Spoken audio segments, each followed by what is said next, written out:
Welcome back to Night City. We've got so many updates about Cyberpunk 2077 today. I can't freaking wait to dive into this game. You know, we're going to be talking about the open world for Cyberpunk 27, new details about weapons, plus we're going to be talking about customization. Then also, you know, how long has this game really been in development? Like, truly. So we're going to talk about that as well as your reactions to the latest happenings around Cyberpunk 2077. So as always, this is going to be a pretty big video, so use that video guide in the description below to skip ahead to the info you seek. And remember, I am doing an epic Cyberpunk 2077 giveaway for PS4, Xbox One, or PC. If you want a chance to win the game on either of those platforms, see the description to enter. And also be sure to subscribe to the channel here and turn on the bell notification icon. It is a requirement if you want a chance to enter and potentially win. But yeah, let's dive straight into this. Without further ado, let's do this. So yeah, let's talk about what has been happening in the news lately for Cyberpunk 2077. So first of all, the lead animator has been very vocal about the game's world, and then there's been other interviews, all the sources in the description below, but we're going to talk about Night City and the open world.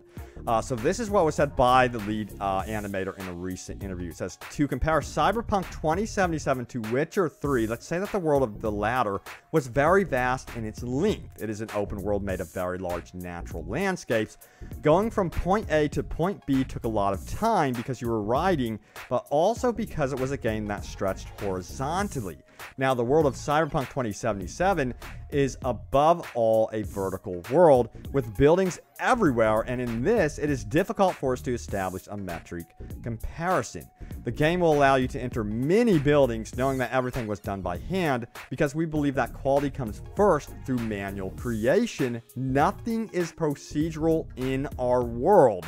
It is in this that the city of Night City will be vast to go thanks to its verticality. Now, that was kind of translated, but that's freaking amazing. Nothing in Cyberpunk 2077 is going to be like randomly generated. You see that, you know, touted as a feature a lot in certain games. Hey, we have randomly generated stuff, but a lot of times those games that do tote that we've learned more, you know, recently over the years is that these games kind of can feel redundant, repetitive, and somewhat lifeless when they do this. Now, there's some games that have pulled that off, you know, with flying colors, you know, with the procedural generation. But here you can see the astonishing detail in the world of Cyberpunk 2077 is so freaking impressive. But, you know, there was another question here, and it was from an article, a French magazine or a French website. It says, and what about the different landscapes? Will there be others, or will it be confined to the city of Night City? That's such a good question, and the answer is this. From, I believe this is the lead animator, he says this. The whole game will take place in the city of Night City. It is a huge metropolis that you can explore. Regarding animals, you will find cats and dogs, but that will be everything. So yeah, you can expect, of course, you know, to see animal life roaming around in Night City. He did say that most of the game will be taking place in the city, but there were some other interesting articles here as well.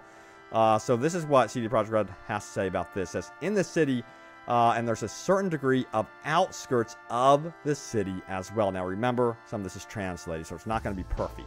Goes on to say this, we are not putting an invisible wall after the last building in the city, because it would completely break immersion. The city is located on the west coast in California. There is a desert. There might be something else, and we have the sea on the other side. Now, it's interesting if they've included some teases there as there might be something else. So there's rumors that we could be seeing, you know, space travel in this game. I don't think this game is going to be hyper-focused on space travel. Just to be blunt, keep your feelings guarded about that one. But it's cool to know that there's going to be some other little things in there in the game. But I think the core experience, of course, will be Night City. It sounds like they're going to be focusing on building it vertically, of course. You know, think of the super complexes from Judge Dredd. You guys may remember the more recent movie. That's what I think of when I see Cyberpunk 2077, and I think that's what the dev team is going for as well. Because these superstructures are like cities within themselves.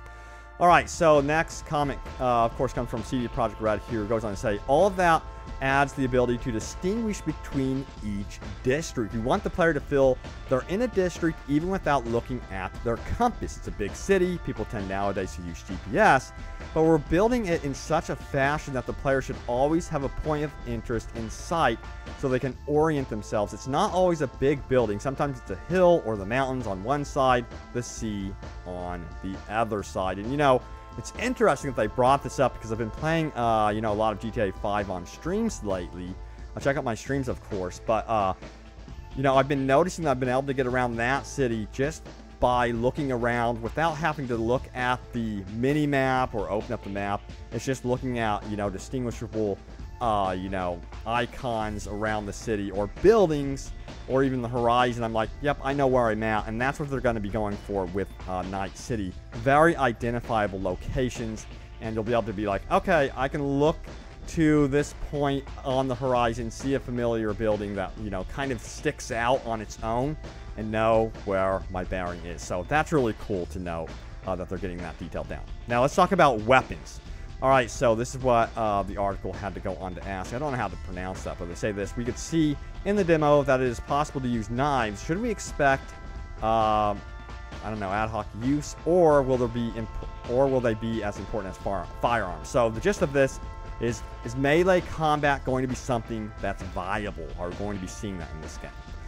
So this is the answer from CD Projekt Red. It says this: in the demo, you can see several types of weapons and different combat systems. All of this is related to the class of the character that you will create. According to the skills you will improve, there will indeed be advantages to use this or that weapon depending on the increase of the skill chosen for your avatar. Meaning basically you could specialize how you want. You will have the choice between technological weapons, powerful weapons, and intelligent weapons, and each of them will allow you to apprehend the game in several different ways. I think they mean take on this game in different ways. So they say, for example, powerful weapons have a boost that allows weapons to ricochet against the walls and thus reach enemies hidden behind walls. Smart weapons take advantage of an auto lock that can target an enemy with homing bullets. Now, as for melee weapons, you can see the mantis blades in the demo. These are incredible weapons which are attached to the body of the character and allow him to climb on the walls, but also to kill enemies hand to hand. There is also another weapon that we did not show in the demo, and which is interesting. It is the katana. So that's awesome to hear that the katana is going to be making an appearance in Cyberpunk 2077. So it seems like if you do want to build that's more like up close and personal, it's something that is viable in this game. It just depends on how you want to build your character, and you can build your character around these melee weapons. But it is, again, really cool to note that they will be allowing that sort of thing in this game. Now, also, let's go on and talk about customization. So we know we'll be able to customize our character in depth. Although this is a first-person game, you will still be able to do that. But what about vehicular customization? So this is what was asked here about this. Can we go ahead and customize our vehicle? We'll be seeing different cars. We do know we will be seeing motorcycles in the game, so that has been confirmed.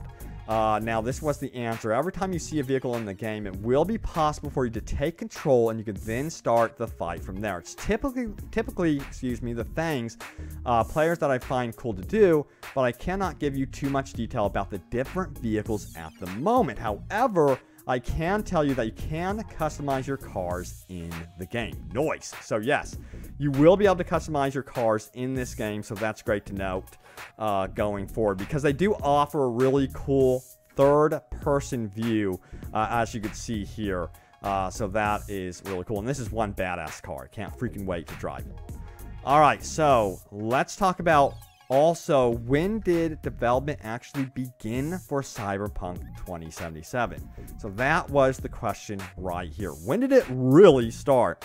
And the answer is this: we officially announced Cyberpunk 2077 in January 2013 through a teaser trailer, but as we needed all the force of the studio to advance and complete The Witcher 3, the production of Cyberpunk 2077 remained unresolved. It was only after the release of the Hearts of Stone expansion that the whole studio really began working hard on Cyberpunk 2077, that is to say, 2014. Wow, they weren't even really, you know, they were kind of understanding the concept of what they wanted to build in 2013, but they really truly began work in 2014. That's actually quite amazing to me, that they have been moving, you know, so quickly while offering such high caliber games in the gaming industry. I'm really super hyped for this one because, as you know, CD Projekt Red hasn't really let us down at all thus far. So crossing our fingers that Cyberpunk 2077 turns out to be quite the gem.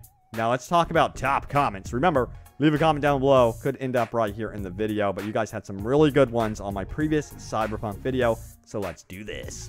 So the first one comes from Cocktails and Thoughts, who says this: in this game, I don't want first person and third person swapping. I think because of the tech elements, third person just won't work, and I don't want them to try to squeeze it in to appease the people who seem to not understand that.